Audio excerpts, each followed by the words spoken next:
अस्सलामु अलैकुम रहमतुल्लाहि व बरकातुहू वस्सलातु वस्सलामु अला रसूलिहिल करीम व अला आलिहि व सहबिहि अजमाइन। जैसे जैसे 10 मुहर्रम का दिन करीब आता जाता है वैसे वैसे करबला का मंजर आंखों के सामने आ जाता है। एक अजीब मंजर था। आसमान ने एक ऐसा दिन देखा है जिसमें रसूल के आल को ज़िबह किया जा रहा था। रसूल के घर वालों को, उसी के उम्मती, उस रसूल के उम्मती उसके घर वालों को ज़िबह कर रहे थे। मैं पिछले वीडियो में अर्ज कर चुका हूँ, हज़रत अब्दुल्ला बिन जुबैर और मौला हुसैन दयार रसूल को हमेशा हमेशा छोड़कर मदीना की तरफ मुंतकिल हो गए, मक्का की तरफ मुंतकिल हो गए। यहाँ आकर उन्होंने आपस में मशवरा किया। अब्दुल्ला बिन जुबैर रजी अल्लाह तआला अन्हु ने राय दी कि हम इसी मक्कातुल मुकर्रमा को ही अपना मरकज बना लेते हैं, यहीं से बैठकर हम यजीद के खिलाफ सारे इक़दामात उठाएंगे। लेकिन मौला हुसैन ने कहा नहीं, ये हरमैन बहुत ही मुकद्दस जगह है, मैं नहीं चाहता कि इस जमीन पर किसी मुसलमान का खून बहे, चाहे मेरा खून बहे किसी और का खून बहे, मैं नहीं चाहता। क्योंकि मौला अली भी अपनी जिंदगी के अंदर जब उनके इख्तलाफात हुए तो उन्होंने भी ये पसंद नहीं किया कि हरमैन मुकद्दस की जगह पर किसी का खून बहे। उन्होंने इसलिए दयार रसूल छोड़ा था। हज़रत उस्मान की शहादत भी इसी वजह से हुई थी, वो भी नहीं चाहते थे कि किसी का खून बहे, इसलिए उन्होंने अपनी तो जान दे दी लेकिन किसी और मुसलमान की जान लेने का किसी को भी हुक्म नहीं दिया। तो मौला हुसैन भी उसी अली के गोद में पले हुए शहजादे थे, तो वो कैसे इतने बड़ी फजीलतों से पीछे हट सकते थे। उन्होंने भी कहा नहीं अब्दुल्ला बिन जुबैर, मैं यहाँ नहीं बनाना चाहता, मैं इराक चला जाता हूँ, क्योंकि मुझे वहां से कूफियों के खत आ रहे हैं, मुझे बुला रहे हैं, मुझे बार बार वो दिलासे दे रहे हैं, मैं वहां जाता हूँ। तो फिर कौन मौला हुसैन के सामने बात कर सकता था। मौला हुसैन बड़ी हस्ती से, सारे सहाबा इकराम उनसे बहुत मोहब्बत करते थे। जो बदबख्त थे उनको मोहब्बत का एहसास नहीं था, उनको सिर्फ दुनिया की पड़ी हुई थी। जिनको आखिरत की पड़ी हुई थी वो तो मौला हुसैन से टूट कर मोहब्बत करते थे। सारे सहाबा इकराम सारे मोहब्बत करते थे।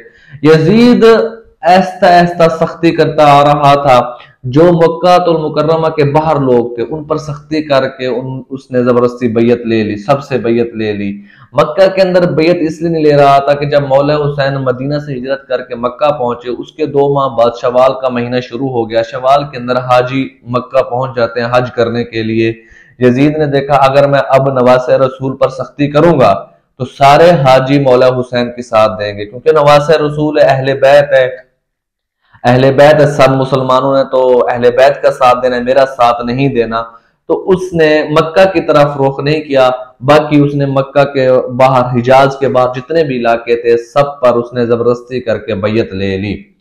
अब्दुल्ला बिन उमर रजी अल्लाह तआला अन्हु को उसने मजबूर किया। अब्दुल्ला बिन उमर रजी अल्लाह तआला ने जवाब दिया कि मैं बैयत एक शर्त पे करूंगा, जब बड़े बड़े सहाबा कराम बैयत कर लेंगे तो मैं भी बैयत कर लूंगा। इनकाना खैरन रजीना इनकाना बलाअन सबरना, अगर तुम्हारी इस हुकूमत के अंदर खैर है तो फिर हम अल्लाह का शुक्र करते हैं, अगर इस हुकूमत के अंदर हमारे लिए कोई आजमाइश है तो फिर हम सब्र करते हैं। तो जब हज का मौसम खत्म हुआ तो यजीद ने फिर अब्दुल्ला बिन अब्बास रजी अल्लाह तआला अन्हु से भी बैयत ले ली। अब्दुल्ला बिन अब्बास के पास जब कासिद पहुंचा मक्का के अंदर बैयत लेने के लिए, लोगों ने शोर किया। अब्दुल्ला बिन अब्बास ने सबको जमा किया, सबको बिठाया कि चुप करके बैठ जाओ, मुझे बात करने। तो अब्दुल्ला बिन अब्बास रजी अल्लाह तआला अन्हु ने बात की।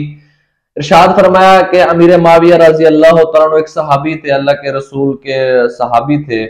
उसने जो पिछले खुलफाए राशिदीन थे, अल्लाह के नबी थे, उससे हटकर एक तरीका अपनाया है। उन हजरात का तरीका क्या था? आप सल्लल्लाहु अलैहि वसल्लम का तरीका, खुलफाए राशिदीन का तरीका ये था कि बाद में मुसलमानों की शूरा जिसको अमीर बना ले वो अमीर होगा। लेकिन अमीर मुआविया रजी अल्लाह तआला अन्हु ने बगैर किसी शूरा के अपने हुक्म के तहत यजीद को अपना अमीर बाद का खलीफा बना दिया। तो ये बात अब्दुल्ला बिन अब्बास ने की, उसने किया तो गलत है, लेकिन अब हम नहीं चाहते किसी मुसलमान का खून बहे, कोई मुसलमानों के अंदर फिरका वारियत पैदा हो, मुसलमानों को जुदा जुदा किया जाए।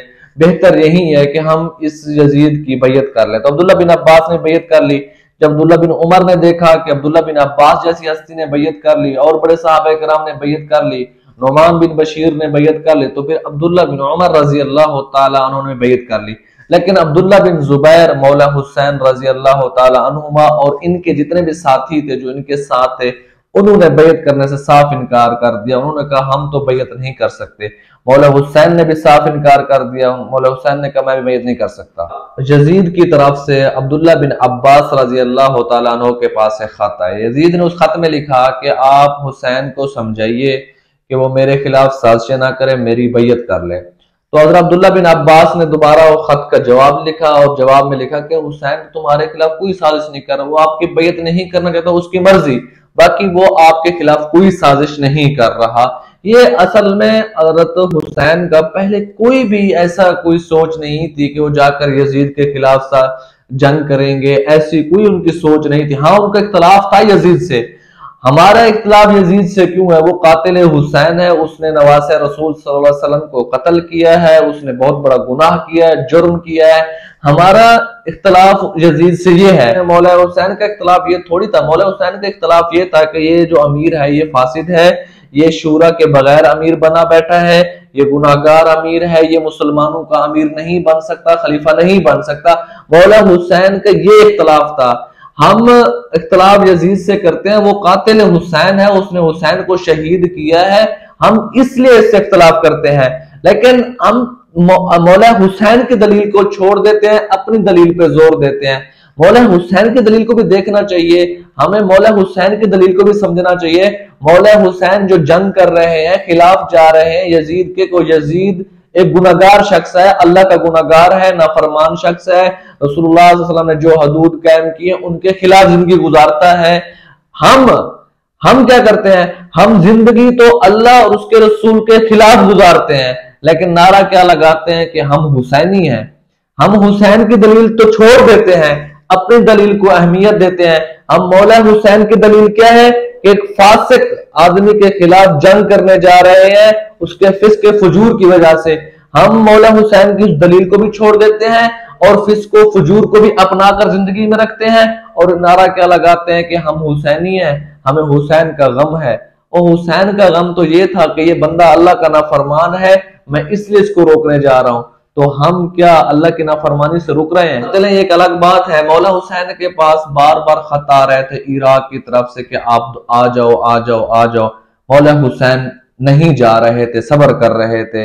लेकिन जब उनकी तरफ से जोर हुआ, इधर से हज का महीना भी आ गया, जुल हज का महीना आ गया, मौला हुसैन खुद जाने से पहले मशवरा किया कि मैं खुद नहीं जाता। पहले उन्होंने क्या किया, अपने चचाजाद भाई मुस्लिम बिन अकील रजी अल्लाह तआला अन्हु को कूफा की तरफ भेज दिया कि जाओ देख के हालात, ये बार बार इतने खतूत आ रहे हैं। अच्छा हाँ, मुस्लिम बिन अकील को रवाना करने से पहले ना एक खत आया उधर से कि 1 लाख फौजी मुसलमान आपके लिए तैयार हैं। उन्होंने यजीद का इनकार कर दिया है, नौमान बिन बशीर के पीछे जुम्मा की नमाज पढ़ना छोड़ दिया, जो गवर्नर थे उनकी इताअत को छोड़ दिया है। 1 लाख फौजी आपके लिए तैयार ठहरा हुआ है कि अगर आप आते हैं तो आज इनकी क़यादत संभालें, वरना कूफा के अंदर, इराक के अंदर जंग, खाना जंगी शुरू हो जाएगी। मौला हुसैन ने जब ये खत पढ़ा, ये खत कोई छोटे मोटे बंदे तो नहीं भेज रहे थे, बड़े बड़े बड़े लोग भेज रहे जिनका नाम मशहूर होगा, जो नेक नाम होंगे। मौला हुसैन तो ऐसे बच्चों वाले काम तो नहीं करते थे, उनके पास भी तो बड़े बड़े लोगों के खत आ रहे होंगे जिनको मौला हुसैन जाती तौर पे जानते होंगे। जब मौला हुसैन के पास ये खत पहुंचा तो मौला हुसैन अभी सोच विचार में पड़ गए कि देखें, अगर मैं बंदा नहीं गया तो 1 लाख फौजी खाना जंगी के अंदर मुब्तला हो गए तो बहुत सारे मुसलमानों का खून बहेगा, बहुत सारे गरीबों का खून बहेगा, बेकसूरों का खून बहेगा, बच्चे बच्चे, औरतों, बूढ़े, ये सारे बेचारे मारे जाएंगे।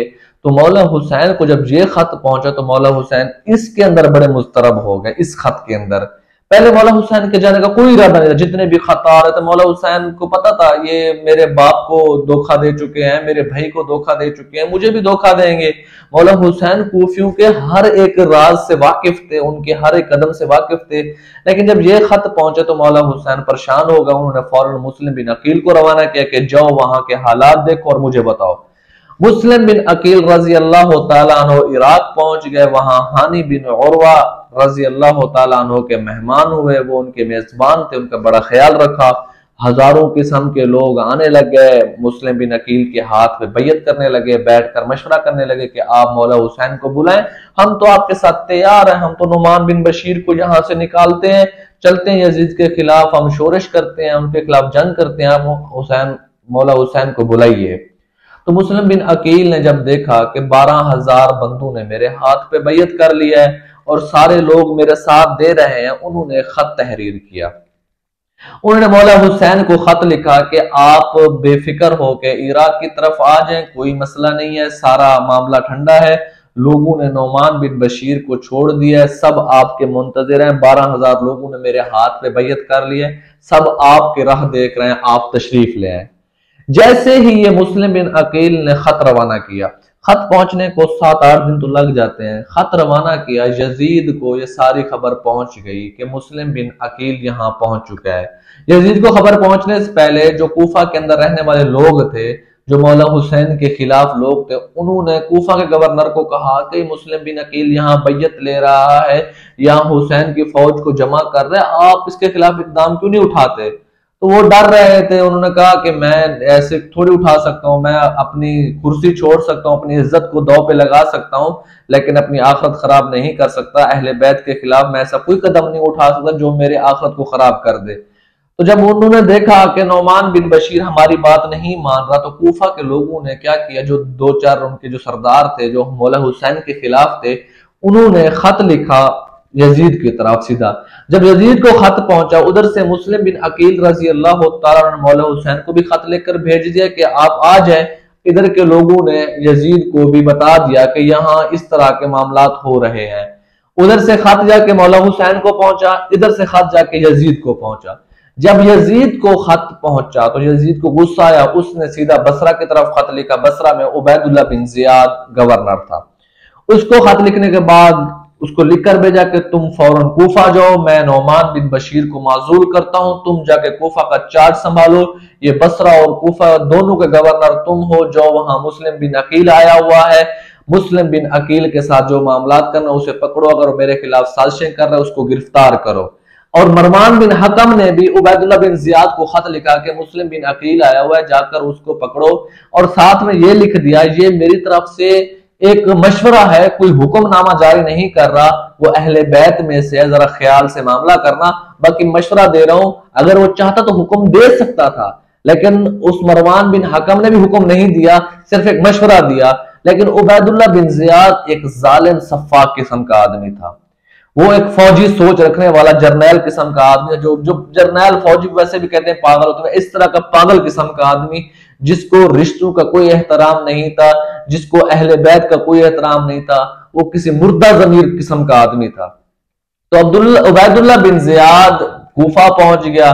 जब वो कूफा पहुंचा, उसने मुस्लिम बिन अकील रजी अल्लाह तआला पकड़ने के लिए सिपाही भेज दिए कि जाओ पता करो मुस्लिम बिन अकील किधर है। जब वो उबैदुल्लाह बिन जियाद कूफा पहुंचा, उधर मौला हुसैन की तरफ मुस्लिम बिन अकील का खत भी पहुंच चुका था। जब मौला हुसैन ने मुस्लिम बिन अकील रजी अल्लाह तआला अन्हु का खत पढ़ा तो मौला हुसैन तैयार हो गए। उन्होंने अपने पूरे अहले अयाल को तैयार किया और कहा भी हम सारे चलते हैं कूफा, कूफा वाले हमारे इंतजार कर रहे हैं, वो हमारा साथ देना चाहते हैं, अब उन्हें मेरी जरूरत है, मुझे वहां जरूर जाना चाहिए।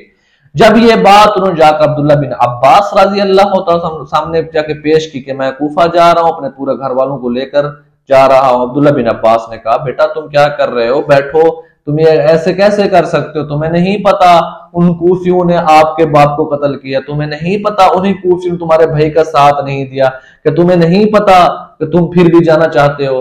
तो मौला हुसैन ने एक ही अर्जी पेश की कि मुझे पता है वो कूफी हैं, मुझे उन पर यकीन नहीं है, लेकिन फिर भी मैं जा रहा हूं क्योंकि वहां 1 लाख फौजी मेरा इंतजार कर रहा है। खुदा ना खास्ता अगर मैं ना गया तो खाना जंगी छिड़ जाएगी, वहां बच्चे बूढ़े सारे मारे जाएंगे। अगर मैं यहां रहा तो यजीद आके मेरे ऊपर हमला करेगा मक्का के अंदर, और मैं ये नहीं चाहता कि हरमैन करीमैन की मेरी वजह से बेहुरमती हो, मेरा या किसी और मुसलमान का खून इस अर्ज मुकद्दस पे बहे, मैं नहीं चाहता। तो अब्दुल्ला बिन जुबैर ने रोका, बड़े बड़े सहाबा कराम ने बार बार रोका कि मौला आप मत जाएं, आप हमारे रसूल के निशानी हैं, आप इधर ठीक हैं। मौला हुसैन को पता था कि यजीद बदबख्त बैठने वाला नहीं है, यजीद जैसे ही हज का महीना गुजरेगा यजीद ने यहाँ भी हमला करना है, उससे बेहतर है मैं जाके इराक के अंदर कुछ इकदाम उठा लूं, कुछ मामला देख लूं, अगर वहां कुछ बात बनी ठीक है, नहीं तो मैं यजीद की बैयत कर लूंगा, वरना जाके मैं अगर वहां मेरे से मामला हल हो गया तो यजीद के खिलाफ शोरश करूंगा, एक ईमानदार आदमी को खिलाफत की सीट देंगे, वरना यजीद को उतार देंगे, या तो शहादत मिलेगी या अपने मकसद में कामयाब हो जाऊंगा। मौला हुसैन इधर से अपने पूरे घरों बार को लेकर रवाना हो गए। उधर से मुस्लिम बिन अकील को पकड़ा जाने की कोशिश की जा रही थी। उबैदुल्लाह बिन जियाद ने सिपाही छोड़े हुए थे। उबैदुल्लाह बिन जियाद ने मुस्लिम बिन अकील के जो मेजबान थे हानी बिन उर्वा, उनको गिरफ्तार कर लिया। उनको गिरफ्तार करके उन पर जबरदस्ती की, उनको मारा, उनसे पूछा कि बताओ मुस्लिम बिन अकील किधर है। उन्होंने कहा मुझे तो नहीं पता, मैं तो नहीं बताऊंगा मुस्लिम बिन अकील किधर है, चाहे तुम मेरी चमड़ी भी उधेड़ दो, लेकिन मैं मुस्लिम बिन अकील रजी अल्लाह तआला का पता नहीं बताऊंगा, अहले बैत से धोखा नहीं करूंगा, मौला हुसैन के साथ धोखा नहीं करूंगा, मैं अहले बैत के साथ हूं, तुम यजीद के साथ नहीं हो। तुम यजीद जितना जोर लगा सकते हो लगाओ, लेकिन मेरा साथ अहले बैत के साथ है, मैं आखिरी सांस तक अहले बैत के साथ रहूंगा। तो उस उबैदुल्लाह बिन जियाद ने हानी बिन उर्वा को गिरफ्तार करके किले के अंदर बंद कर दिया। जब ये बात मुस्लिम बिन अकील को पता चली, मुस्लिम बिन अकील ने 4000 कूफियों को जमा किया, उनके सामने खिताब किया।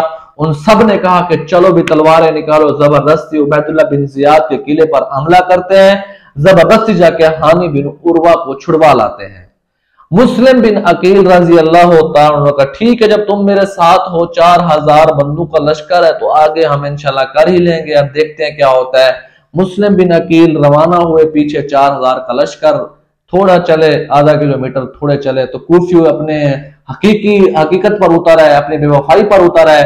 50, 100, 150 करते करते गलियों के अंदर कूफी छुपना शुरू हो गए, भागना शुरू हो गए। मुस्लिम बिन अकील आगे जा रहे हैं, पीछे से कूफी घटना शुरू हो गया, खत्म होना शुरू हो गए। मुस्लिम बिन अकील रजी अल्लाह तआला अन्हु जब जा रहे थे, उबैदुल्लाह बिन जियाद को पता चला तो उसके भी छक्के छूट गए कि 4000 का लश्कर लेके आ रहा है मुस्लिम बिन अकील, मैं तो कुछ नहीं कर सकता। लेकिन कूफी तो वैसे ही कूफी थे, उन्होंने क्या किया, ऐसा ऐसा छोड़ना शुरू किया। जैसे मुस्लिम बिन अकील रजी अल्लाह तआला अन्हु उबैदुल्लाह बिन जियाद के किले तक पहुंचे, मुस्लिम बिन अकील के पास सिर्फ और सिर्फ 50 आदमी बाकी थे। जब मुस्लिम बिन अकील ने पीछे देखा कि मेरे साथ तो सिर्फ 50 बंदे हैं, बाकी सब चले गए, तो मुस्लिम बिन अकील ने कहा कि अब मुझे वापस जाना जेब नहीं देता, अब दो दो हाथ होंगे, या तो शहादत होगी या तो गाजी बनकर लौटूंगा। सिर्फ 50 बंदे और मुस्लिम बिन अकील।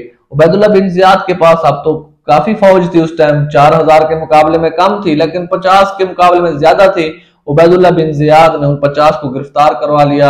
अब मुस्लिम बिन अकील के साथ मुकाबला शुरू हो गया। मुस्लिम बिन अकील जख्मी हो गया, रात का वक्त था, वो किसी तरह से मुस्लिम बिन अकील पीछे होते होते गलियों से फरार हो गए उबैदुल्लाह बिन जियाद से। जब मुस्लिम बिन अकील उबैदुल्लाह बिन जियाद से फरार हो गए तो उबैदुल्लाह बिन जियाद ने अपने फौजें भेज दी कि जाओ मुस्लिम बिन अकील को कूफा की गलियों के अंदर से ढूंढ कर लाओ। मुस्लिम बिन अकील भागते भागते अकेले भाग रहे हैं, कोई लश्कर रास्ता बताने वाला नहीं है। जो एक वक्त पर लाखों का लश्कर तैयार था, 4000 साहब जंग करने गए थे, लेकिन जब जंग शुरू हो गई, कूफी बेवफाई पर उतर है, सारे कूफी छोड़कर चले गए। अब वापस गलियों के अंदर एक ही मुस्लिम बिन अकील रजी अल्लाह तआला अन्हु भटक रहे हैं। कोई भी ऐसा शख्स नहीं है जो मुस्लिम बिन अकील को कूफा की गलियों का रास्ता बताए कि मुझे किस तरफ निकलना है। भटकते भटकते एक औरत के पास पहुंचे, वो बैठी थी, वो अहले बैत से मोहब्बत करने वाली थी। उसे बताया कि मुस्लिम बिन अकील हूं, मैं अहले बैत में से हूं। तो उस औरत ने मुस्लिम बिन अकील को पानी पिलाया और उसे अपने कमरे के अंदर बंद करके छुपा दिया। लेकिन किस्मत का खेल है, उस औरत का बेटा वो उबैदुल्लाह बिन जियाद के जासूस का दोस्त था। उस औरत के बेटे ने देखा कि मुस्लिम बिन अकील इधर आ गया, तो उससे तो अपनी पड़ गई।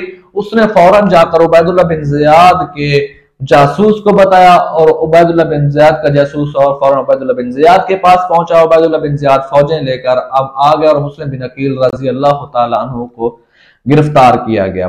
तो उबैदुल्लाह बिन जियाद एक सफ़ा किस्म का आदमी था, जालिम आदमी था। उसने क्या किया, हानी बिन उर्वा को भी शहीद कर डाला और मुस्लिम बिन अकील रजी अल्लाह तआला अन्हु को भी दर्दनाक शहादत उसे दी। उसे पकड़कर छत पर ले गया, छत पे उसको गला काट कर उसको छत से नीचे फेंक दिया और उसकी लाश को महल के साथ लटका दिया। लेकिन मौला हुसैन को तो इस सारे मामले का कुछ भी पता नहीं है और उबैदुल्लाह बिन जियाद शुरू से ही एक गलत सोच लेकर आया था, एक बदबख्त, एक बहुत ही बुरी सोच लेकर आया था। उसने क्या किया, इर्द गिर्द के जितने भी रास्ते थे जो मदीना की तरफ, हिजाज की तरफ जाते थे, उस उबैदुल्लाह बिन जियाद ने सारे रास्तों पर पहरा लगा दिया कि कोई खबर ना बाहर जाए, ना कोई खबर अंदर लेकर आए। मौला हुसैन को इस सारे मामले का कुछ भी नहीं पता कि मुस्लिम बिन अकील को शहीद कर दिया गया है, कूफा के अंदर क्या हो रहा है, गवर्नर तब्दील हो चुका है। मौला हुसैन अपने सफर पर रवाना हो गए। 5-4-3 जिलहज को मौला हुसैन हज से पहले ही रवाना हो गए। मौला हुसैन जब रास्ते में आ रहे थे तो रास्ते में एक शहर है, बहुत अरबी का मशहूर शहर है फरजदक, उससे मुलाकात हुई। मौला हुसैन ने पूछा कि बताओ ये कूफी कैसे लोग हैं, उनका मेरे बारे में क्या ख्याल है, क्या मेरा वो साथ देंगे या नहीं देंगे। तो फरजदक ने साफ कह दिया कि मौला आपको जाना नहीं चाहिए, साफ बात कह रहा हूं आपके सामने, साफ बात अर्ज करता हूं, उनकी तलवारें तो बनु उमैया के साथ हैं, दिल उनका आपके साथ है, लेकिन जब भी आप उनके पास जाएंगे वो बनु उमैया के साथ ठहर जाएंगे। तो मौला हुसैन ने कहा ठीक है, बस अब तो मैं निकल चुका हूं। और मौला हुसैन को अब तक कोई खबर नहीं पहुंची कि मुस्लिम बिन अकील के साथ क्या हुआ। मौला हुसैन सफर करते करते करते इराक के इलाके पहुंच गए। इराक की सरहद पर जब पहुंचे तो मौला हुसैन को खबर पहुंची कि गवर्नर यहाँ का तब्दील हो चुका है, हालात सारे बिल्कुल बरअक्स हो चुके हैं, हालात सारे बिगड़ चुके हैं, मुस्लिम बिन अकील शहीद हो चुके हैं। जब ये खबर मौला हुसैन को पहुंची तो मौला हुसैन ने पहले ये मशवरा किया कि मेरे साथ तो बच्चे हैं, औरतें हैं, मुझे ये करना है कि मैंने यहां से वापस जाना है हिजाज की तरफ। लेकिन मुस्लिम बिन अकील के भाई साथ थे, उन्होंने कहा ये कैसे हो सकता है, हम तो अपने भाई का बदला लेंगे, या तो शहीद होंगे या तो बदला लेंगे। तो मौला हुसैन ने कहा कि अब तो ये बेवफाई हो जाएगी अगर मैं आप लोगों को यहां छोड़कर आप वापस जाऊं, अब नहीं हो सकता। फिर मौला हुसैन ने कहा मैं भी तुम्हारे साथ चलता हूं, चलो मैं तुम्हारे साथ चलता हूं। फिर मौला हुसैन ने यह मशवरा किया कि अब हमें कूफा नहीं जाना चाहिए, वहां उबैदुल्लाह बिन जियाद जालिम बादशाह है, हमें वहां नहीं जाना चाहिए, बल्कि हम चलते हैं दिमिश्क की तरफ, शाम की तरफ, हम जाके यजीद से मुज़ाकरात करते हैं, उससे जाके बात करते हैं, उसके साथ हम अपनी शर्तें रखते हैं, या तो हमारी शर्तें मानेगा या हुकूमत छोड़ेगा।